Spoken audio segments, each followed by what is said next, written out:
Marcos capítulo 5, do versículo 1 em diante. Minha versão talvez seja diferente da sua, estou usando a Almeida século XXI, porque a letra é um pouquinho maior, então eu consigo ver aqui. Chegaram então ao outro lado do mar, a terra dos Gerazenos. Assim que Jesus saiu do barco, um homem possesso de um espírito impuro veio dos sepulcros ao seu encontro. Esse homem morava nos sepulcros, nem mesmo com correntes alguém era capaz de prendê-lo, porque ele havia sido preso muitas vezes com algemas e correntes, mas as correntes eram quebradas por ele e as algemas despedaçadas. Ninguém tinha força para dominá-lo, e noite e dia ele andava sempre gritando e se ferindo com pedras pelos sepulcros e pelos pelos montes. Ao ver Jesus de longe, correu e prostrou-se diante dele, clamando em alta voz: Que tenho eu contigo, Jesus, Filho do Deus Altíssimo? Rogue-te por Deus que não me atormentes. Pois Jesus lhe dissera: Sai deste homem, espírito impuro. E perguntando-lhe: Qual é o teu nome? Qual é o teu nome? E ele respondeu: Meu nome é Legião, porque somos muitos. E rogava-lhe muito que não o enviasse para fora da região. Uma grande manada de porcos passava perto dali, num monte. E os demônios rogaram a Jesus, dizendo-lhe: Manda-nos para aqueles porcos, para que entramos nele. E ele assim lhes permitiu. Então os espíritos impuros saíram do homem e entraram nos porcos. A manada, que era de uns 2.000 animais, precipitou-se pelo despenhadeiro no mar, onde todos se afogaram. Os que cuidavam dos porcos fugiram e anunciaram essas coisas na cidade e nos campos. E muitos foram ver o que havia acontecido. Quando se aproximaram de Jesus e viram o endemoniado, o que fora possuído pela legião, sentado, vestido e em perfeito juízo, ficaram com medo. E os que tinham visto aquilo contaram-lhe o que havia acontecido ao endemoniado e aos porcos. Então eles começaram a rogar a Jesus que lhe retirasse que se retirasse do seu território. Quando Jesus entrou no barco, o homem que fora endemoniado pediu-lhe que lhe permitisse acompanhá-lo. Jesus, porém, não lhe deu permissão, mas disse: Vai para casa, para a tua família, e anuncia-lhes quanto o Senhor fez por ti e como teve misericórdia de ti. Ele se retirou e começou a divulgar em Decápolis tudo quanto Jesus lhe havia feito, e todos se admiravam. Aleluia, meus irmãos. Até aqui, esse texto bastante conhecido, falando do endemoniado de Gadara, nessa região dos Gerazenos. Nós terminamos o capítulo de número 4. Não veio, Leandro? Michel também. Leandro veio? Não veio. Eu já falei, hoje era dia de eu te ver, Leandro. Não veio. Esse Leandro está faltando demais, né? Quando nós terminamos o capítulo de número 4, Jesus acalma a tempestade. E ele indo para outra banda do rio, para outro mar do lago de Genezaré, ou mar da Galileia, ele, ao descer do barco, chegando naquela região, ele encontra um homem endemoniado. Esse endemoniado que andava nos sepulcros. Esse endemoniado que era preso às correntes e as correntes não o detinham. Esse endemoniado que, ao se apagar a luzinha amarela, fica melhor, hein, Rafa? Pode apagar porque aí o calor vai embora. Aí, melhor. Ele esquenta. Esse homem que estava totalmente fora de si por causa do espírito imundo que estava nele. Irmãos, eu queria citar algumas coisas aqui nessa noite, e eu queria que vocês prestassem muita atenção. Eu sei que às vezes é difícil a gente se conectar com o texto, principalmente eu nessa noite. Eu sei que estou meio eufórico aqui, então ore por mim, me ajuda aí a me conectar de fato com aquilo que Deus tem colocado no meu coração e falar com os irmãos nessa noite, né? Que coisa estranha, nervoso para pregar, deve ser visita dos irmãos de fora. Eu sou o Jorge, tá prestando atenção demais em mim aqui, velho. Vou tomar uma água.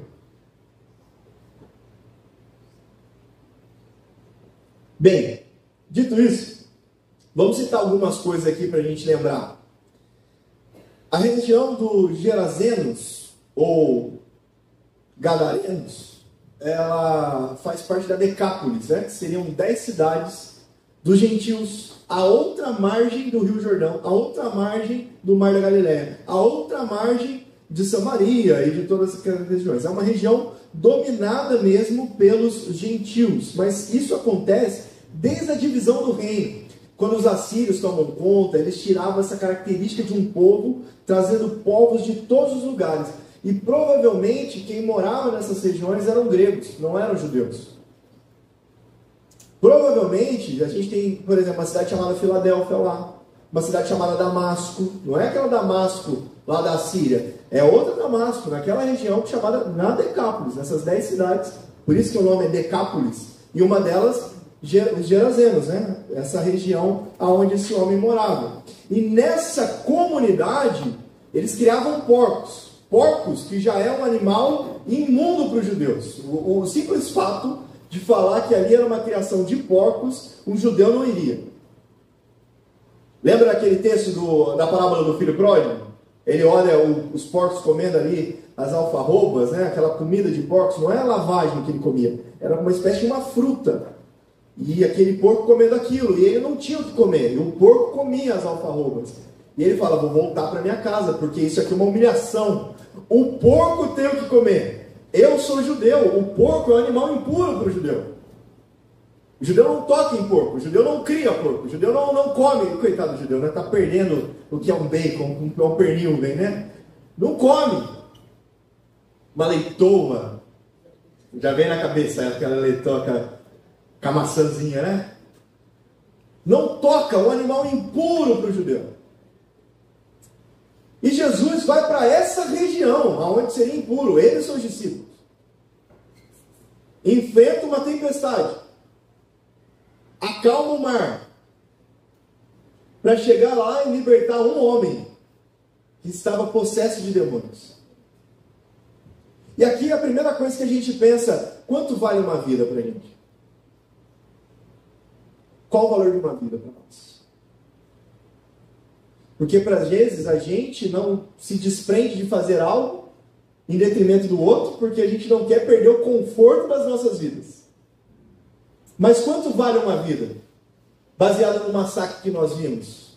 E não é massacre que eu quero dizer, você está falando mal que matou os caras e é bandido. Não, é perder uma vida, irmão. 4 policiais morreram. Irmãos nossos. Hoje eu vi um vídeo de uma conversa do WhatsApp do policial, do capitão do BOP, do sargento do BOP, 39 anos, e a esposa mandou mensagem para ele falando assim, como é que está aí? Ele, muito difícil, ore por nós. Continue orando. Ela, estou orando o tempo todo, me mantém informada assim que puder. Aí tem, cara, uma mensagem atrás da outra, ela, amor, responde, ligação, o cara tinha morrido. Deixando os filhos. Eu não sei por que Deus me deu esse texto bem hoje, né?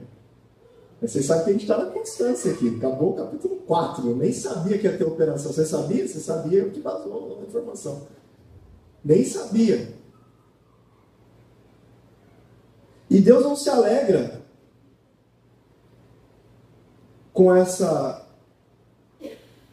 ação demoníaca sobre a sociedade. Porque o texto nos fala que a nossa luta não é contra a carne nem contra a sangue, mas contra principados e potestades nas regiões celestiais. O que faz uma pessoa ir à morte, às últimas consequências, pensando no dinheiro, pensando no bem-estar, pensando nas práticas para esse mundo, pensando em tudo isso, não é só uma inclinação pessoal dele para ter isso, mas uma inclinação do inimigo das nossas almas. Porque em nós também há corrupção. Porque Jesus foi crucificado em meio a 2 ladrões corruptos. Do lado esquerdo e do lado direito. Tinha 2 ladrões cheios de corrupção ali. E Jesus alcançou ele, pelo menos um, com a graça. Mas o outro conviveu de forma displicente a vida inteira e até nos seus últimos momentos não quis a palavra de redenção sobre a sua vida. Quanto vale uma vida, irmão? Isso é uma reflexão que fica para nós essa noite. Quanto vale uma vida para nós? Será que vale só porque é parente nosso? A gente ajuda porque a gente conhece. Mas em quem não conhecemos? Irmão, se há uma coisa que comigo tem me calejado um pouco, essa convivência com um mundo tão mau, tão caído, tão depravado, com tantos problemas sociais, com pessoas que vêm e tiram de nós algumas coisas. Por exemplo, eu volto a dizer essa história, em que aqui em 2020, quando nós estávamos sem um alarme, que foi um irmão que doou para nós também, sem câmera, porque foi outro irmão que doou, sem essas questões de segurança, o muro da nossa igreja abaixo, um cara entrou e roubou uma bicicleta que eu tinha comprado, roubou o nosso notebook, roubou uma escada que não era nossa. Não tenho mágoa não, irmão, só estou lembrando das coisas, tá? Ele cortou o fio aqui da igreja. Ia levar R$4.000 de fio. E a gente ficou uma semana sem culto. Eu dormindo aqui à noite sem luz. Eu não dormia, ficava acordado, esperando que esse cara entrasse de novo, só para evangelizar ele com carinho, sabe? Deus te abençoe. E aí o que isso faz com a gente? Endurece o nosso coração.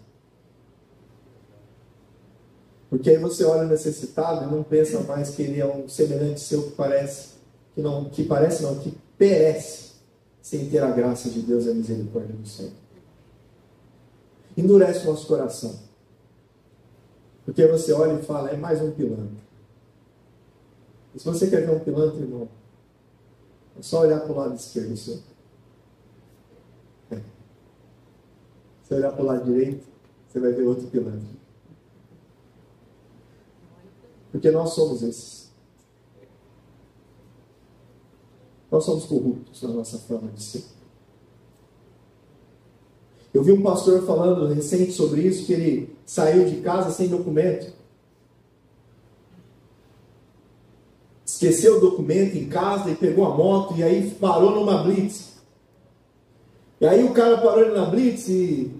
Não era o irmão Raul, não, porque o irmão Raul não faz isso. Não era o irmão Arthur, não, porque o irmão Arthur não faz isso. É outro cara. Parou o cara na blitz, o pastor lá e falou assim, ele numa motona, né? Tipo essas que o Tata anda, que o Daniel andava, com essa barbinha igual o Daniel. O cara falou assim, eu sou pastor, cara. É ruim, você não tem cara de Bíblia nunca. Uma moto, não, eu sou muito Bíblia, cara. Eu sou pastor, tô te falando, mas eu saí com pressa, esqueci meus documentos. E o guarda falou assim para ele, não falando da corrupção do coração do guarda, o guarda falou, bom, e o café? Quem sabe o café? Ele falou, meu amigo, eu não posso te dar o café.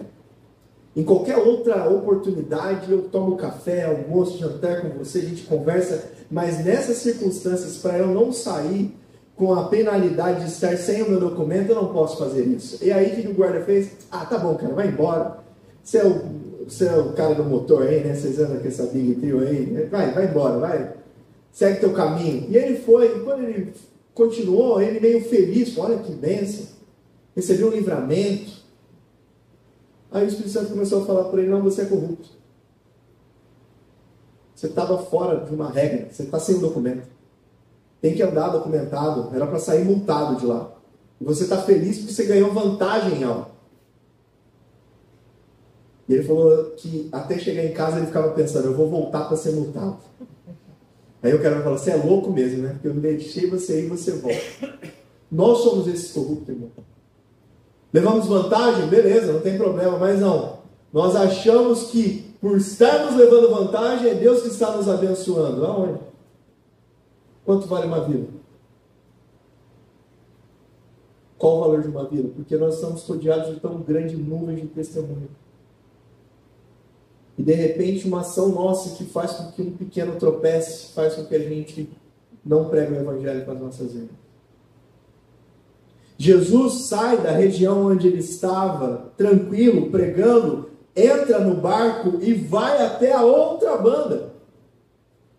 E quando ele está lá, um homem endemoniado, sem a sua subjetividade, mas por dentro dele existia uma multidão, é isso que ele está dizendo, é legião o meu nome, são muitos, e a legião é uma forma de um exército romano falar, é uma expressão militar.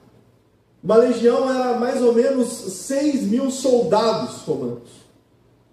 Então, quando ele fala somos legião, não é que dentro dele tinha 6.000 demônios. O que ele queria dizer é, estou totalmente dominado, ou melhor, estou dominando totalmente esse homem. Não há lucidez nele, não há subjetividade nele, não há quem ele seja, como algum dia ele já foi. Não existe mais esse ser. Se o nome dele era José, a partir de hoje não é. A partir de hoje ele é um louco, varrido, anda nu pelos sepulcros, ele anda quebrando as correntes, ele é aquele que ninguém quer estar perto, ele é aquele que ninguém quer chegar perto, ele é aquele que provavelmente a igreja põe para fora, porque vai fazer barulho, vai acabar com a ordem do culto. Irmãos, tem um negócio que a gente não pode deixar, é demônio querer tirar a ordem de culto. Barulho demais aqui, né? Que o demônio gosta é de chamar a atenção. Quando ele vê Jesus chegando, esse demônio grita e se exclama todo e cai aos pés de Jesus, e ele fala ali, tentando pegar ali a forma de Jesus a conduzir aquela situação, mas Jesus manda ele aquietar-se, manda ele calar-se e manda ele sair daquele homem. Mas antes Jesus pergunta mesmo quem ele era, para provar que esse homem estava completamente possesso, dominado pela ação do inimigo. Tem gente que não acredita que há possessão demoníaca. Tem gente que nos nossos dias não acredita que há ação do inimigo nas famílias. Tem gente que nos nossos dias não acredita que o inimigo das nossas almas anda ao derredor buscando aqueles que ele pode tragar. Se por um lado há aqueles que espiritualizam tudo, por outro lado, aqueles que racionalizam tudo, dizendo, não, era um lunático. É isso que o texto está dizendo. Era um homem fora da sua consciência. Então, ele poderia ser um esquizofrênico. E um homem esquizofrênico faria isso, quebraria as correntes, ficaria nu nos sepulcros, andaria no meio dos mortos. E aí cai por terra esse tipo de explicação, porque você não passa esquizofrenia para outro. Porque quando ele é liberto, os impuros, os demônios entram naqueles porcos, e eles ficam possessos, ao ponto de saírem de si, e caírem no precipício, caírem nas águas. Não era um homem que estava lunático por uma enfermidade só, mental. Era um homem que estava completamente tomado pela ação do inimigo. E o que Jesus faz? Jesus vai até lá, para mostrar para os seus discípulos que aquele a qual ninguém conseguia controlar, aquele a qual ninguém tinha poder para mudar a história, aquele a qual não tinha nem forças nele mesmo para ser alguém de novo, Jesus mostra que ele tem todo o poder sobre qualquer principado ou potestade, qualquer enfermidade espiritual que esse homem possa ter. Jesus vai até lá, e nós já vimos no decorrer de Marcos, desde o capítulo 1, que Jesus já expulsou demônios outras vezes. Quando Jesus expulsa o demônio no capítulo 4, que nós estudamos, o que eles falaram? Ele expulsa o demônio por outro demônio, por Beelzebul. E aí Jesus vai dizer, olha, um reino dividido, uma família dividida, não subsiste. Como que o Filho do Homem vai expulsar demônios por meio do demônio? E aí ele vai dizer sobre a blasfêmia contra o Espírito Santo, que a todos os pecados têm perdão, mas não a blasfêmia contra o Espírito Santo. Não acreditar na ação de Deus, no poder de Deus, não atribuir a Deus aquilo que Ele está fazendo, mas atribuir ao diabo, ao inimigo, uma ação de Deus. Isso é blasfêmia contra o Espírito Santo. Esses homens já viram Jesus expulsar demônios. Isso já aconteceu. Mas é a primeira vez que eles veem Jesus expulsando completamente uma legião de demônios. Um homem a qual estava totalmente tomado. É a primeira vez que o texto mostra Jesus com toda a autoridade sobre espíritos imundos. E isso, irmãos, me faz lembrar uma coisa que às vezes nós nos esquecemos, que nós às vezes também damos muita ênfase à ação do inimigo, como se o nosso Deus não tivesse poder sobre o inimigo. Conhece crente que tem medo às vezes de umas coisas? Conhece? Está amarrado, não pode nada, nunca pode entrar em lugar nenhum. vê um cara com seus guias no pescoço, já fica fazendo assim. Conhece crente assim? Me lembro de um pastor Jeremias Pereira, presbiteriano, hein? Não é? Estou falando de assembleano, não, presbiteriano. Que é mais racional ainda. Jeremias sentado num voo, indo de BH para Brasília, e ele, do lado, um babalorixá. Eu não sei nem o que o cara, o babalorixá faz, mas eu sei que ele falou que era isso. E do lado desse cara, com as coisas e tal, aconselhando o menino. Então, rapaz, deixa essa menina vai acabar com a sua vida, essa menina... E aí o Jeremias sentou do lado e começou a conversar com o cara. É mesmo? Ele está com problema? Está com problema, rapaz. Está namorando essa menina é demais para ele. Eu estou dizendo que ela quer acabar com a vida dele, ele continua. E o Jeremias lá, junto com os irmãos da igreja, quando desceram e conversando com o cara. Quando desceram do avião, alguns ovelhas dele que estavam viajando com ele para Brasília, falou assim: pastor, como é que você ficou? Como é que eu fiquei o quê, meu irmão? Pastor, você está bem? Por que eu estaria de outro jeito? Não, mas você sentou do lado daquele homem, com aquele negócio, com aqueles guias, aquele não sei o quê. O senhor não passou mal? Eu falei: minha irmã, quem tem que passar mal é ele, não eu. Porque se a luz de Cristo habita em mim, maior o que está em mim do que o que está no mundo. Que lógica é essa? Que lógica é essa de um crente que tudo olha e fala: meu Deus, o diabo está furioso. Furou o pneu do carro, o diabo se levantou. Radiador do carro quebrou. Meu irmão, que ano que é o seu carro? Já começa aí. Não tem diabo não, irmão. É manutenção mesmo. Se for um Peugeot, então é ação do inimigo pura. A gente atribui a ação ao diabo que ele não tem. Não é que o inimigo das nossas almas não busca uma forma de nos destruir. Ele busca. Mas a palavra nos fala: sujeitai-vos, pois, a Deus. Resistir ao diabo. E você sai correndo, irmão, porque o diabo é forte demais. Não. O texto nos garante: e ele fugirá de vós. Se a luz de Cristo está em nós, nós temos poder para lutar contra o pecado. Porque às vezes a gente quer perder mesmo. Porque às vezes a gente quer ser levado por essas situações. A autoridade de Jesus, e a gente não vai dar crédito à fala ao diabo aqui. Olha, o diabo deu testemunho de quem Jesus era. Não vamos dar esse crédito, né? Não vamos entrevistar aqui o diabo, falando: diabo, qual que é o seu plano para acabar com a vida do homem, para a gente ter uma ação contra... Primeiro que o diabo é o pai da mentira. Então ele vai querer enganar em todo o tempo. Mas quando Jesus desce do barco, a alta voz desse homem que branda de temor é: que tenho eu contigo, Jesus, Filho do Deus vivo. Quando Jesus chega, desceu do barco, pôs um pé na água, o diabo já se agitou e falou assim: chegou aquele que é maior que eu. Chegou aquele que tem todo o poder. Chegou aquele a qual eu me prostro. Chegou aquele que tem autoridade para... E por quê? Por que ele grita assim, irmão? Vocês sabem por quê? Porque ele sabe que ele já é derrotado. E ele achou que Jesus estava chegando para subjugá-lo no juízo. No final, quando tudo termina. Porque o inimigo já perdeu essa.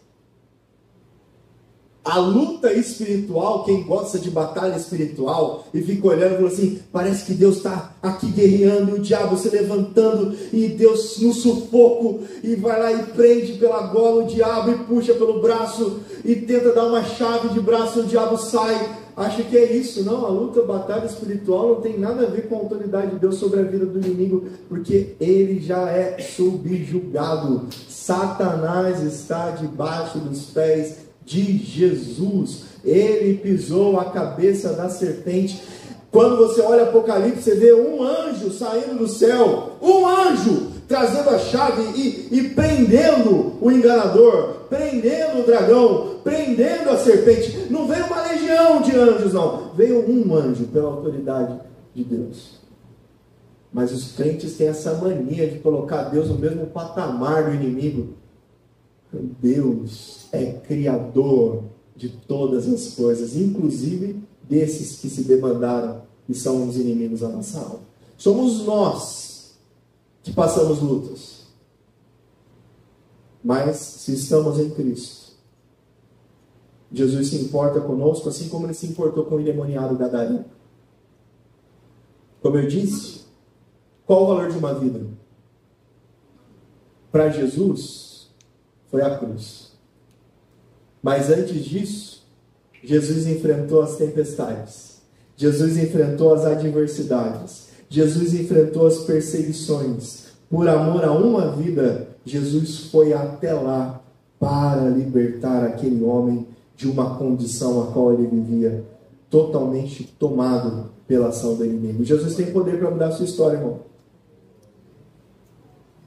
Se Jesus mudou a história desse homem, eu não sei o que você tem passado, eu não sei o que você tem vivido, eu não sei quais são as lutas que você vive na sua família, eu não sei quais são as lutas que você vive internamente, eu não sei quais são os seus vícios, as suas inclinações, de alguns até sei, às vezes eu tenho um certo receio de pregar algumas coisas e alguém achar que eu estou falando para ele. Mas o que eu sei totalmente é que Jesus tem todo o poder para te libertar de toda e qualquer inclinação em relação ao seu pecado. Eu não sei como você entrou aqui, mas eu gostaria que você saísse daqui certo que Jesus pode tocar em áreas da sua vida aonde você nunca pensou que poderiam ser transformadas depois de tantos anos lutando contra isso. Depois de tantos anos lutando contra isso. Quantos anos você luta contra um pecado? Irmãos, tem pecado que eu luto desde a minha adolescência. E até hoje eu não venci. Mas eu creio que Jesus tem poder para mudar a minha história e mudar a minha vida. Porque se eu olhasse esse texto, somente olhando para as mazelas que ele tem, nós íamos ficar aqui falando horas e horas e horas e horas e horas, porque eu já estou há algum tempo falando, só da parte ruim. Mas o que tem de bom nesse texto? Agora, para você ter um refrigério. Esse homem estava nu, transtornado. A sociedade não conseguia ajudá-lo, porque prendiam ele nas correntes e ele se soltava.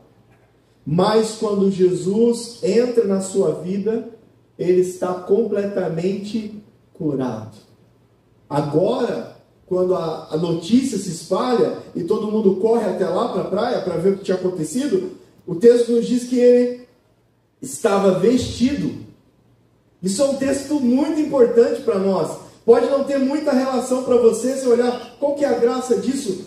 Total. Esse homem não andava com roupas, ele andava totalmente figurado. Não, agora ele estava vestido, coberto. Uma pessoa normal numa sociedade a qual não tinha mais espaço para ele. O texto vai dizer que ele estava sentado aos pés de Jesus, calmo, igual a música do grupo Logos, calmo, sereno e tranquilo. Porque ao contrário de calma, é agitação. E agitação não é só um estado de espírito, você vai dizer, eu sou uma pessoa agitada. Não, irmão, talvez você não encontrou ainda descanso naquele que é o descanso da sua vida. Tem nada a ver com agitação. Tem a ver com você não depender do que é o descanso para nós. Tem nada a ver com agitação. É só uma desculpa para você continuar fazendo tudo o que você quer, rápido, e não tendo tempo para descansar na presença do Senhor. Essa é a uma desculpa. Eu sou assim, é o meu perfil, eu sou agitado. Nada a ver. Você não encontrou descanso naquele que é o descanso para as nossas almas. Calmo, transformado, sentado, pleno, ouvindo o Mestre. Isso é algo que a filosofia não vai fazer para nós. Isso é algo que o conhecimento humano não pode fazer para nós. Isso é algo que tomar os remédios não podem fazer para nós. Isso é algo que não é uma ação física, química ou psíquica. É algo espiritual. É uma transformação que o Senhor faz no nosso coração e na nossa vida, que muda por completo.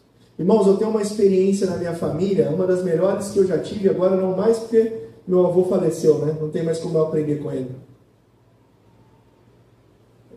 Mas meu avô sempre foi avarento.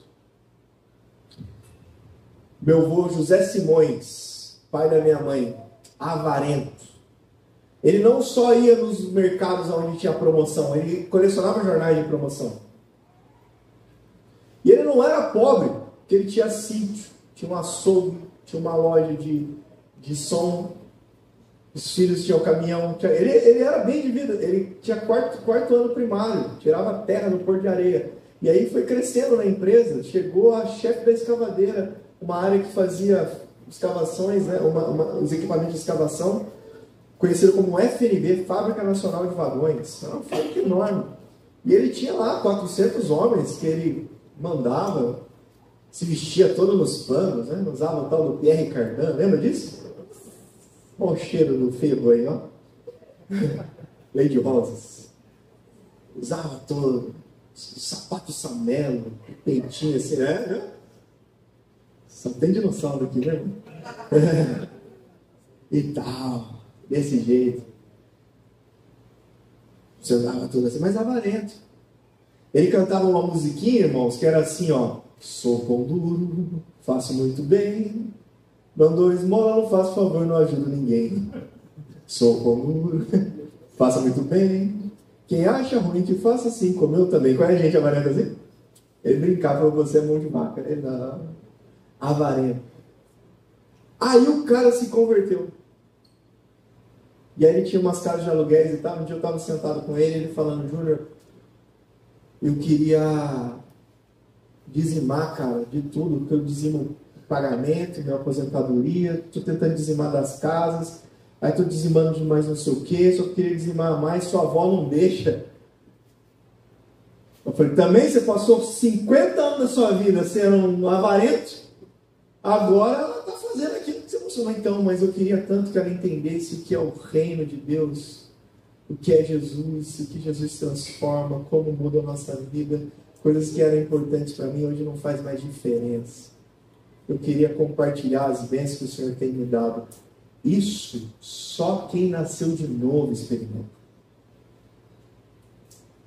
Eu usei o exemplo do dinheiro, porque acho que é uma das coisas que mais pega pra gente é o dinheiro. Porque a gente tem aquele famoso escorpião no bolso. Assim.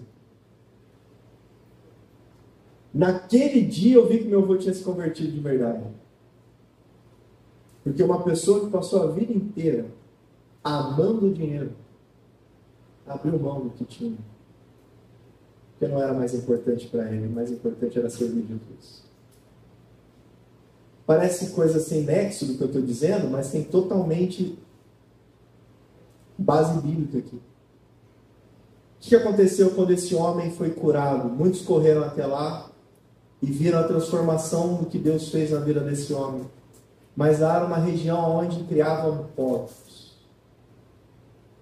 E aqueles agricultores tiveram, aqueles criadores tiveram perda, porque os porcos deles foram mortos.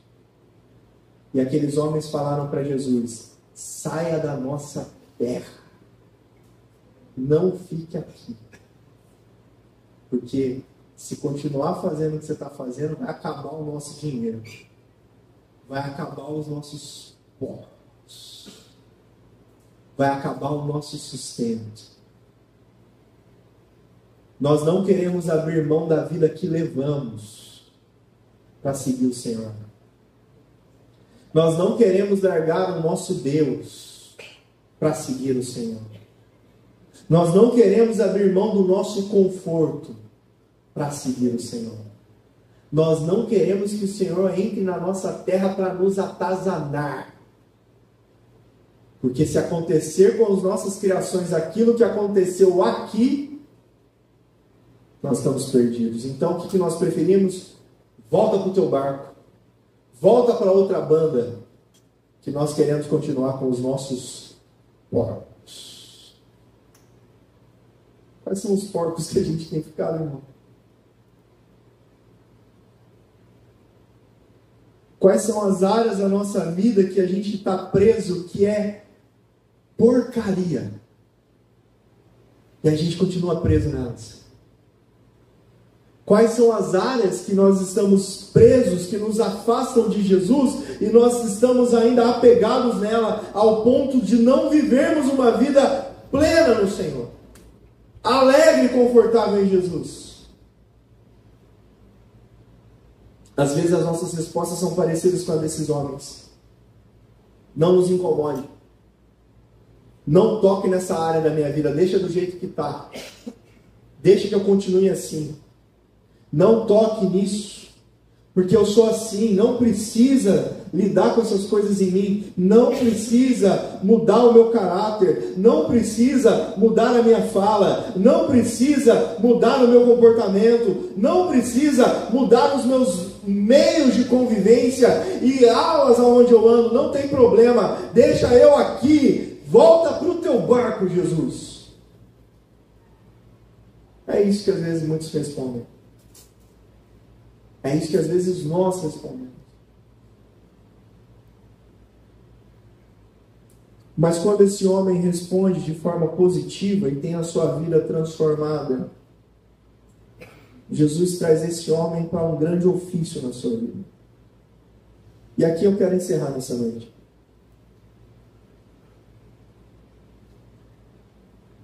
Viver a transformação de Jesus na sua vida não vai impactar só a sua vida,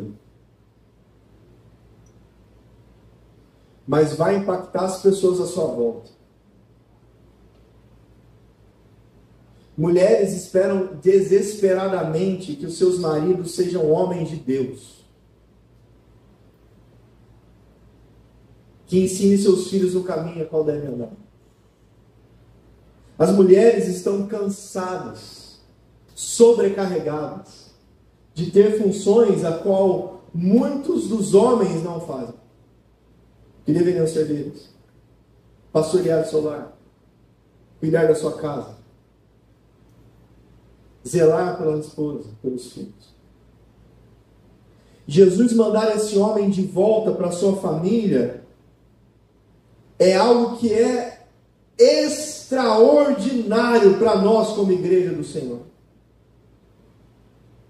Porque se há um ministério a qual você e eu precisamos servir, é nas nossas casas, irmãos. É nos nossos lares. Eu não estou falando aqui, irmãos, para você que já está com um filho barbado, com 40 anos, 50 anos, não. Ele que ande. Mas estou falando para você que é casado, que tem seus filhos pequenos, jovens e adolescentes. Seu primeiro ministério é a sua casa. Seus filhos precisam de atenção. Seus filhos precisam que você seja pastor do lar. Seus filhos precisam que você seja uma esposa dedicada que ama seu marido e mostre para os seus filhos o que é servir ao Senhor com integridade. Jesus mandar esse homem de volta para casa, porque não há algo mais duro no coração de uma mãe do que ser uma mãe que perdeu um filho para a morte ainda vivo. Não há algo mais doloroso para um pai do que ver seu filho entregue à morte, se entrega à violência, entregue a vícios, entregue ao mundo. Não há algo que doa mais no coração de um filho do que ele ser órfão de pai vivo.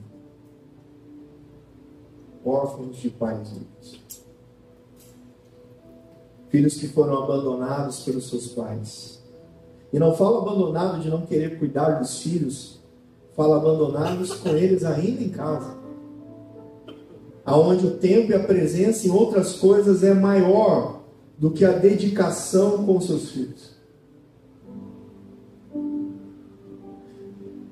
O domingo, querido, Não é para você descansar, não. O domingo é dia do Senhor, então seja dia do Senhor com a sua família mesmo. Ensina eles o que eles precisam de fato conhecer de Deus. Não fica você no celular jogando e eles também no celular jogando e fala assim: ah, pastor, mas é muito difícil. Mas ninguém falou que é fácil. Ninguém aqui falou que é fácil. Leva tempo, leva cuidado, leva muitos problemas ainda vão acontecer quando você decidir fazer isso. Mas não tem algo que se iguale à atenção aos nossos familiares. Esse é o nosso primeiro ministério. Queridos, não são poucos pastores. Acho que você já ouviu, só para a gente não pesar muito, vamos descontrair aqui. Quando você fala assim, filho de pastor é terrível, eu não tenho filhos, mas vocês já falaram isso também? Alguém já falou isso alguma vez? Os filhos, os filhos do pastor são os piores aí. São terríveis. São mesmo. Porque o pai está dedicando tanto tempo a isso, que não está em casa cuidando dos filhos. Porque ele está correndo para almoçar com a outra família que chamou, e os filhos só queriam hoje, queriam comer um churrasco um dia com meu pai, eu e meu pai. Há casamentos de pastores que acabam e o adultério entra. Mas não foi só isso que aconteceu, não. Aconteceu uma negligência com a família, onde era o primeiro ministério. Liderança também. Liderança ministerial também. Igreja amada do Senhor. Por tanto andar atrás de ministério, você perdeu sua família. Mas outros, por tanto andar atrás de ministério, por tanto andar atrás de família, viraram preguiçosos e negligenciaram o ministério. Esse homem queria seguir a Jesus. Quando a vida dele estava totalmente transformada e completa, agora ele entra no barco e fala: Senhor, eu quero ir junto, eu quero voltar a pregar as boas novas contigo, a ser um discípulo seu. E Jesus falou: tá bom, pode ser um baita discípulo meu. Volta para tua casa. Seja sal e luz na sua casa. Porque quando as bênçãos do Senhor entram nas nossas vidas, não é somente nós que somos abençoados, mas todos à nossa volta recebem também dessas bênçãos. Os nossos filhos crescem conhecendo quem Deus é. A nossa família é abençoada sabendo do que Deus faz. E o fruto e a semente do Evangelho continua florescendo no coração dos nossos filhos, devido ao amor a Ele e à palavra dele. Que o Senhor nos ajude, queridos, a vivermos essa realidade como igreja do Senhor, a vivermos isso nas nossas vidas. Eu queria convidar vocês a colocar de pé.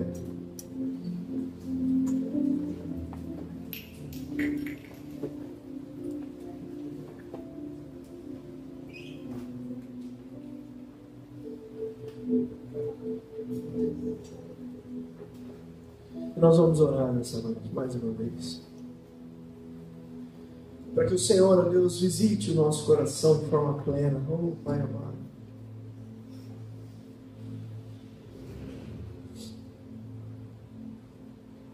Senhor, tantos de nós que essa palavra faz tanto sentido. Há tantos de nós que talvez não faça a menor diferença, Senhor. Assim como Gerazenos, alguns quiseram, mas outros pediram para o Senhor se distanciar. Para alguns essa noite caiu em terra boa. E o coração vai florescer, Pai, mas para outros não fez o menor sentido. É por isso que eu clamo a Ti, Senhor, nessa noite, mais uma vez, que o Teu Espírito, Pai, sonde os corações dos Teus filhos, ao ponto deles reconhecerem as suas necessidades, ao ponto de reconhecerem suas fraquezas, ao ponto de reconhecer as suas necessidades físicas, espirituais, se prostrar também diante dos Teus pés e clamar ao Senhor. tendo a sua vida transformada nessa noite. Oh Pai, a começar por mim, Senhor. A começar por mim, Senhor, toca.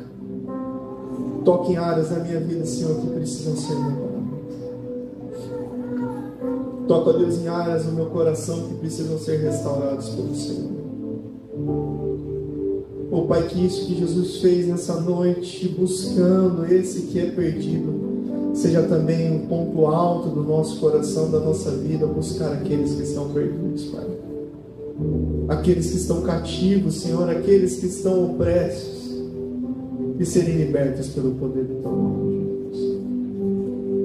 Ah, Senhor, há muitos da nossa família também que estão assim. Eu coloco nas Tuas mãos agora, em nome de Jesus.